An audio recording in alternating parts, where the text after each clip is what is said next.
So nice to meet you, man. They're like, I'm almost here because we got the same birthday. Happy birthday. It's nice to see you. What's up, man? Yeah, so like, we could write it out to my mom, actually. Sure, what's her name? Mariana, M-A.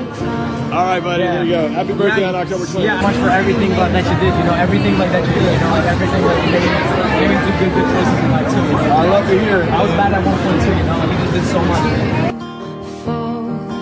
Watching you stand alone, all of my doubt suddenly goes away somehow. The crew back together. What were your first thoughts? Well, for me, I sat down with the three writers of the show, who I heard were talking about doing a series, and they had spoken to Billy, and they said, "Hey, we have this idea for this show. It's called Cobra Kai." I was like, "Seriously? And you're gonna be like a car salesman? Really? And we're gonna redeem Johnny Lawrence, but it's really gonna be good for you too." I was like, "Okay." As they kept talking, and then talking about the generations and how the show was gonna flesh out and dive into the gray areas of characters, and I had just seen the movie Creed the week before, and that kind of informed how you could go into the Rocky Balboa universe but not make Rocky 7. Everything became smart, and when they started talking about Robbie as Johnny's son who trained with Daniel, and they talked about Samantha, and they talked about Miguel as the millennial Daniel LaRusso, now I started to see the universe open up, and I look way smarter than I am because I said okay, and it's awesome. We are so glad you did. Yes. We really are. And something I had asked William and Martin a few months ago or a month ago was, what surprised you most about who your characters had become? William, you had a great answer. You're like, I didn't even have a dog. Yeah, not even a fish. Yes, so they came, the guys, Josh, John, and Hayden. Everybody know Josh, John, and Hayden by now? Yes. You know the guys, the three guys who created the show. When they pitched this to me, first of all, it was decades later. So the farthest from my mind and Ralph's mind was that we ever not only would play these characters again, but could play these characters again, because it's a property of Sony Pictures, and you just don't get to do that. But these guys came with a pitch, and they already had Sony behind it. Jerry Weintraub's estate was behind it. Everybody was ready to go, and they just needed to get me and Ralph first to jump in. So we went to this Mexican restaurant in the Valley in LA, and we all sit down, and you know, Josh Heald did Hot Tub Time Machine, which I was lucky enough to do a little part in. And John and Hayden did what was their thing? Oh, the Harold and Kumar franchise and all that. So I thought it was maybe a sequel to one of those things.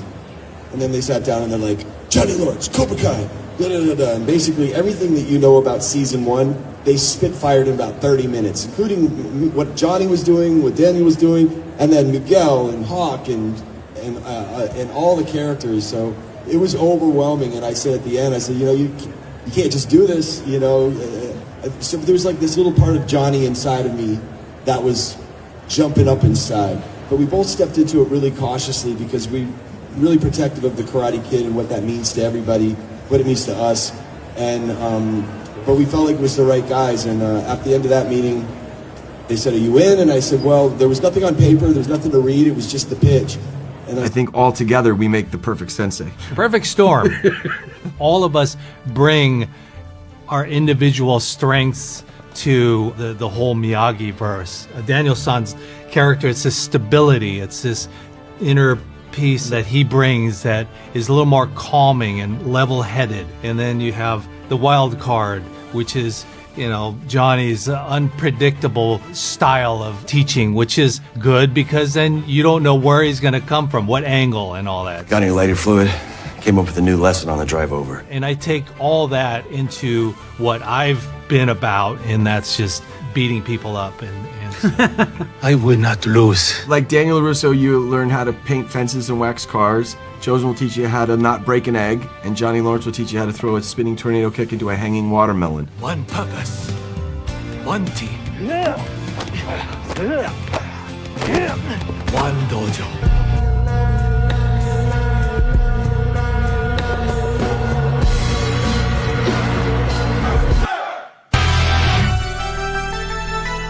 Season 2.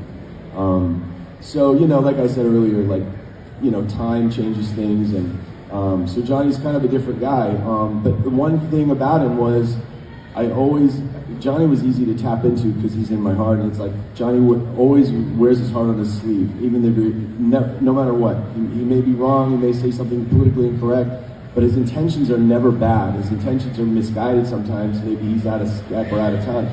But his heart is, you know, I would say pure, but pretty pure in that sense, you know. But he was built through his circumstances to be a certain way. He's a brawler. He was raised by this guy who was trained, you know, this insane kind of no mercy karate, and he was a victim of Vietnam, and he was a victim of those days, you know. And so he passed down his broken information to me, who's passing down my broken information. And that's how life goes. And you know, and you hopefully can change that and fall forward. So I think for all of us in the characters, as we were finding where we were broken and set back, but each person was trying to push forward, and the writing helped that to bring it to a closure at the end of season 6, where everybody kind of came full circle, and we all went on that journey. We went on that journey as actors, and you guys went on it as fans, and we share that together, and it's really super cool.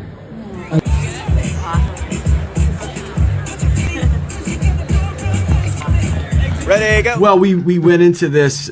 We first started filming season 6 right before there was a big strike, so we had a false start almost a year and a half ago, and then we had a big long break. So coming back to it, we were revved up and ready to go, and this was about 5.5, 6 months of almost 6 months of filming. So it was literally like climbing Mount Everest. You know, it was a lot of work ahead of us, a lot of fighting, a lot of emotional beats, really incredibly challenging shooting schedules and days and hours. So I think getting through those steps, it just looked like a monster, and but it was so fulfilling to play all that. And then as we got to the end, all of a sudden you start seeing characters being series wrapped, and it started to get real, like this is coming to an end, and it started to get nostalgic and you know, somewhat not sad but emotional, and you know, and then at the end I think it was just, we did it. You know, I think we all feel like we stuck the landing. Everybody poured their hearts and souls and their bodies into this show.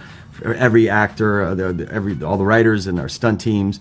So we feel like I think we've put on an amazing show that we're excited for the world to see. So there's a satisfaction in completing that work, and then a bittersweetness of it being, you know, the end of the story. Hey, Nash and Rhett. This is Billy Zabka, aka Johnny Lawrence from Cobra Kai. Just want to tell you guys are brothers. Okay, you're gonna be best friends for the rest of your life, so there's no fighting in the house, all right? You gotta be each other's best friends. You're gonna have enough problems in the world. You take care of each other. That's what I tell my kids. All right, I'm with your mom, sending you a lot of love. No fighting in the house. Be good, yes. No fighting in the house, but outside's okay? Totally, that's fine. Oh, I guess outside's fine.